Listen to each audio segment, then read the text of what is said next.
But happy Friday, everyone. And I wanted to just talk for a couple of minutes while we're building an audience.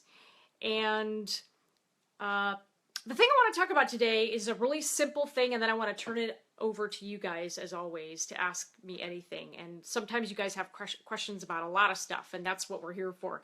But I wanted to start by doing something really simple, and I call them idea mashups, improv mashups, and it's something, for years I've called them idea orgasms, and idea orgasms is that aha moment you have when an idea, two things just kind of mash up and align into something new and cool. I call that an idea orgasm, and I think we should all have more idea orgasms. Idea orgasms for everybody! And there's a whole chapter in my book, Stop Boring Me, on idea orgasms. I've got over 20 exercises on that come from improv that are ways of looking at idea generation that are new and fun, and anybody can do them. So, hey Jesse, how are you? So anyway, I just briefly want to talk about mashups, because mashups are really simple to do. They're really fun. Super easy. You can replicate it. You can replicate them anytime, anywhere. Just super, super easy. So let me just get that idea out. So for busy people who just want to get that idea and then go, totally cool. So a mashup is just when you take things, 2, 3, 4, whatever, that seemingly don't belong together, but they kind of do. And when you put them together, they make something super awesome in the world. I miss you too, Jesse. I miss you. My friend Jesse. Hey, Jesse. And when you take these different things, you get something really cool. Think about music mashups. Artists take songs and they take beats and they combine them in whole new ways, and you go, oh my God, that's amazing. And it's that same concept of creating something new from things that already exist. So super easy. All right. Now, imagine taking two things, one of which is your passion. You as a company, you have your passion, your values. You have your audience. It's really important to understand the things that your audience cares about. And it's not about your products and services. So not about that. Nobody calls me and says, hey, Kathy, my improv is broken. Can you come over and fix it? And by the way, leave those improv plumber pants at home. Nobody says that. Nobody calls me. That's not what they care about. They have revenue problems, maybe sales issues, communication challenges. So got that. It's really important. But take a personal passion of your audience. So maybe if you're a coach, and I met a coach recently, and her clients are high performance executives. So like type A, hard charging Silicon Valley execs. Well, one thing I asked her, I said, do you know anything about what they do? And she said, and what they love and what their personal passion is. And she said, yes, as a matter of fact, a high percent of my clients, which are hard charging execs, love to surf. That's perfect, because it's a great metaphor for risk-taking, high performance. You have to hone your craft. You have to take some challenges head on when you're in the waves. Perfect, perfect, perfect. And I said, what about you? She goes, I love surfing. I said, great. So why don't we, every time you put out something new to the world, some kind of piece of content or something, new blog post or video, why don't you take that content that you have about high performance executives and all that you want to say and do a mashup between that and surfing. So everything that you do has a surfing metaphor.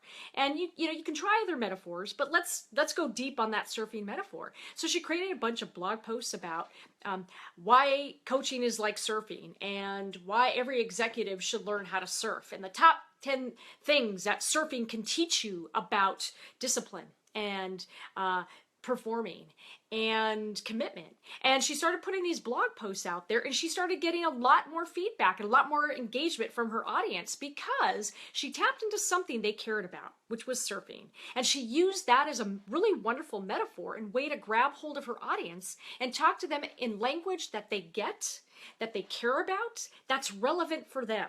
Super easy. Or maybe, like with the ride-sharing service, I did a workshop for them, and one of the big things that their audience was passionate about wasn't just saving the environment, and they believe in ride sharing because it cuts down on car emissions.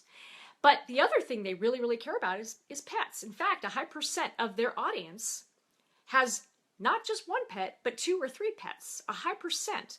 So like 40% of their audience, 40% were big pet lovers and had multiple pets. So we started thinking about creating content around pets and, lessons that pets can teach us about the environment, what pets can teach us about, whatever. We did a fun thing where it was bring your pet in the car day. So bring your pet in the ride sharing service.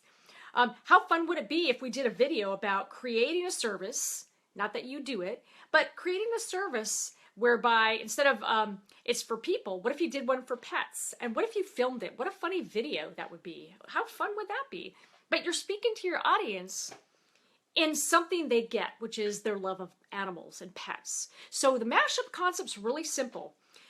Take something you care about, you as a company, whether it's the environment, it's helping people in impoverished communities bridge the digital divide. Maybe it's nonprofits. Whatever that is, mash it up with something that your audience cares about and see if you can come up with content or services or even blog posts, anything around that mashup. What you're going to find is that your content's going to be stickier. People are going to resonate with it because you're using language they get. You're using a passion they get. For me, a lot of what I do is about comedy because it's my background. I have a friend who's a rock and roll photographer, and he's an incredible content marketer, and he combines the two. And he talks about everything in this language of rock and roll photography and rock and roll bands and heavy metal music. And those are the metaphors that he uses for talking about content, and it works. It makes him distinct. He stands out as having a personality, but it also speaks to so many people who go, I get it. I get it. That makes sense to me. I'm a rock and roll fan too, and what you're saying resonates. So you want to cut through the morass. You want to cut through all this clutter. Find a way to grab your audience and grab them by the thing that they care about. And thank you, Donald, for posting that. You're on smile time, but have a great orgasm. I always have great orgasms. Great idea. Yeah, orgasms for everybody. That's the goal. That's the goal. So that's the concept of a mashup. And it's something that is just so simple, so great, and it works. And if you can combine two passions, that works. Why don't you put a challenge out to yourself and see if you can combine 3, maybe 4. Keep going. There's no limit. The point is to get out of the content rut, to get out of the service rut, to get out of the experience rut. And it's just fun and easy to do, and it's low tech. You don't need any computer equipment. You just need a whiteboard. But I would suggest starting with as much information about your customer base as you have. So it does ask you to have some information about them, or at least be willing to make good guesses. If you can make good guesses about your customer base, you can actually use that as the base to create this stuff. But you've got to make some assumptions that are based on some data and some knowledge so that you're not kind of guessing in the dark. And this is why it's so important to have this personal channel with your customers. So you know what makes them tick outside of the business, and you know what things they care about. You know what they're super, super passionate and concerned about. So that's really super fun and easy, promise you. And you're going to have an idea orgasm, and you're going to go, why don't I do more of these?